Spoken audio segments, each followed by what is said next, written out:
आइए दोस्तों, तो आज फिर हम चर्चा करते हैं हमारे देश में चल रहे सियासी उठापटक के बारे में।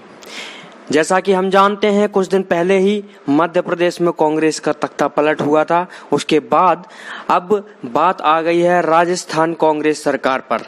जी हाँ, आपने सही सुना, राजस्थान कांग्रेस सरकार अल्पमत में है या बहुमत में है, इसका फैसला आज तय होगा। गुटबाजी के चलते फायदे नुकसान के आकलन में जुट रहे हैं सभी विधायक। पायलट गुट को पता था कि उनके फोन सर्विलांस पर है, लिहाजा व्हाट्सएप कॉलिंग के साथ साथ मैसेंजर का भी इस्तेमाल किया गया है सरकार को अल्पमत में लाने के लिए। राजस्थान में अशोक गहलोत सरकार को अल्पमत में लाने की साजिश व्हाट्सएप कॉलिंग के जरिए रची गई है। ऐसा इसलिए क्योंकि विधायकों के फोन टैप हो रहे थे। जैसे ही पायलट गुट की वर्किंग पूरी हुई, सभी पायलट समर्थक विधायकों के फोन ऑफ हो गए। कांग्रेस के प्रदेश अध्यक्ष राजस्थान के सचिन पायलट समर्थक विधायकों के मोबाइल शनिवार से ही ऑफ होना शुरू हो गए थे। इसके बाद शेष विधायकों ने रविवार को फोन ऑफ किए या कराए गए।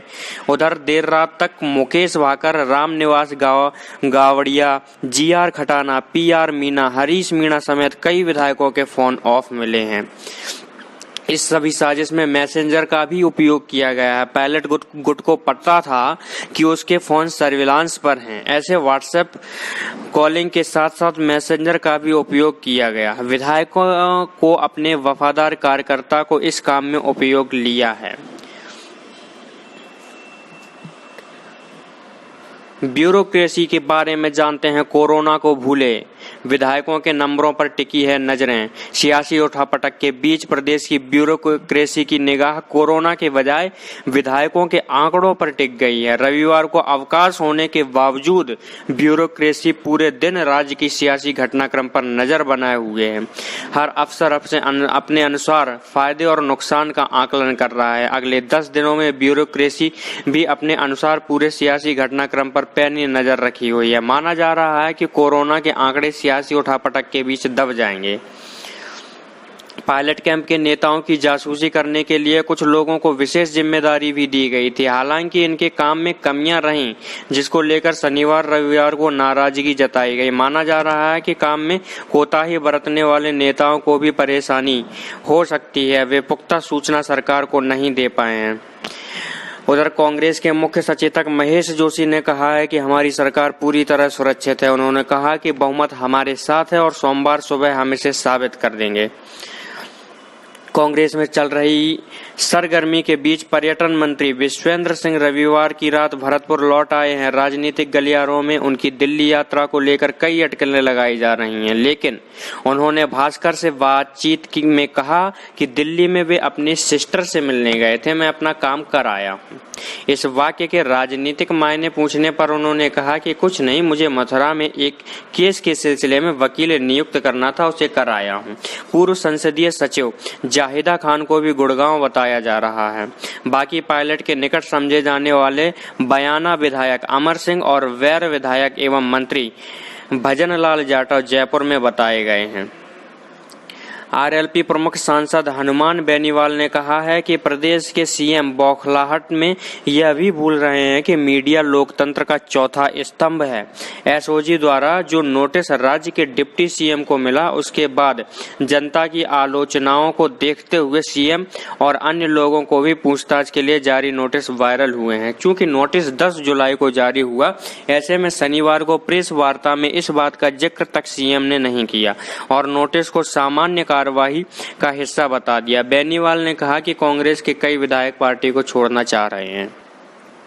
ऐसे में आज हम चर्चा करें सोमवार यानी कि आज की, तो राजस्थान में सियासी उठापटक के बीच मुख्यमंत्री अशोक गहलोत के आवास पर विधायक दल की बैठक हो रही है। इसमें हिस्सा लेने के लिए करीब 100 एमएलए पहुंच चुके हैं। रविवार देर रात पार्टी ने व्हिप जारी किया था। इसके मुताबिक यदि कोई विधायक बिना किसी विशेष कारण के गैर हाजिर रहेगा तो उसके खिलाफ सख्त कार्रवाई की जाएगी। इससे पहले रविवार शाम डिप्टी सीएम सचिन पायलट ने बताया था कि यदि कांग्रेस के 30 विधायक उनके समर्थन में हैं और राज्य की गहलोत सरकार अल्पमत में है। इसके साथ पायलट ने मुख्यमंत्री अशोक गहलोत से मनमुटाव को भी स्पष्ट कर दिया। कहा कि वे विधायक दल की बैठक में शामिल नहीं होंगे। हालांकि राजस्थान कांग्रेस के इंचार्ज अविनाश पांडे ने दावा किया है कि हमारे पास 109 विधायक के समर्थन पत्र हैं और गहलोत सरकार बहुमत में है। सूत्रों के मुताबिक सचिन पायलट आज नई पार्टी की घोषणा कर सकते हैं। कांग्रेस के 1/3 विधायकों के शामिल होने का दावा किया जा रहा है। इस तरह प्रदेश में तीसरे मोर्चे का गठन हो सकता है। प्रगतिशील कांग्रेस के नाम से तीसरा मोर्चा खड़ा करने की संभावना। सोमवार को ही सीएम गहलोत के करीबी 2 कांग्रेस नेताओं धर्मेंद्र राठौड़ और राजीव अरोड़ा के जयपुर, कोटा, दिल्ली और मुंबई स्थित ठिकानों पर आयकर विभाग ने छापा मारा। राजस्थान में कांग्रेस के प्रभारी अविनाश पांडे ने कहा, पायलट से बात करने की कोशिश की, मैसेज भी किया, लेकिन उन्होंने जवाब नहीं दिया। वे पार्टी से ऊपर नहीं हैं।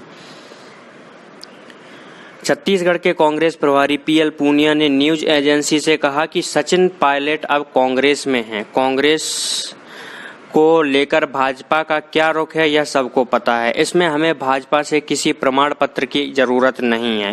कांग्रेस में सभी नेताओं और कार्यकर्ताओं का सम्मान होता है। बाद में ट्वीट किया कि मुझसे सिंधिया को लेकर सवाल किया गया था। सिंधिया की जगह पायलट का नाम निकल गया। गलती से ऐसा हो गया।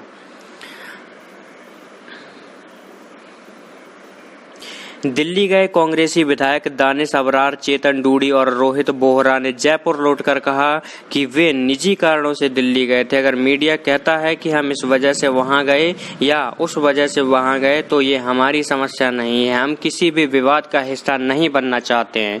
हम कांग्रेस के सिपाही हैं और आखिरी सांस तक कांग्रेस के साथ रहेंगे।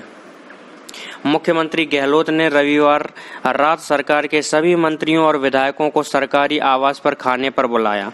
कैबिनेट मंत्री प्रताप सिंह खाचरियावास ने कहा कि सरकार के पास पूर्ण बहुमत है। करीब 115 विधायक इस रात्रि भोज में शामिल हुए।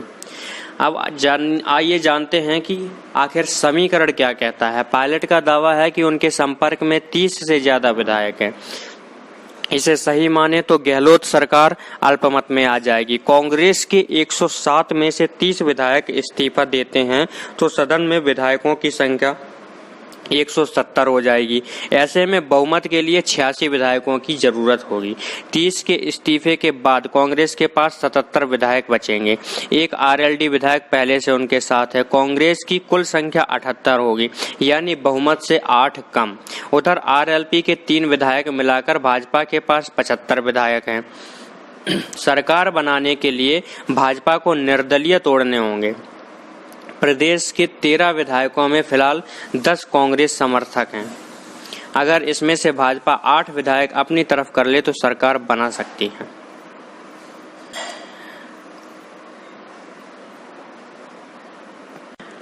आइए दोस्तों, तो आज फिर हम चर्चा करते हैं हमारे देश में चल रहे सियासी उठापटक के बारे में। जैसा कि हम जानते हैं, कुछ दिन पहले ही मध्य प्रदेश में कांग्रेस का तख्ता पलट हुआ था। उसके बाद अब बात आ गई है राजस्थान कांग्रेस सरकार पर।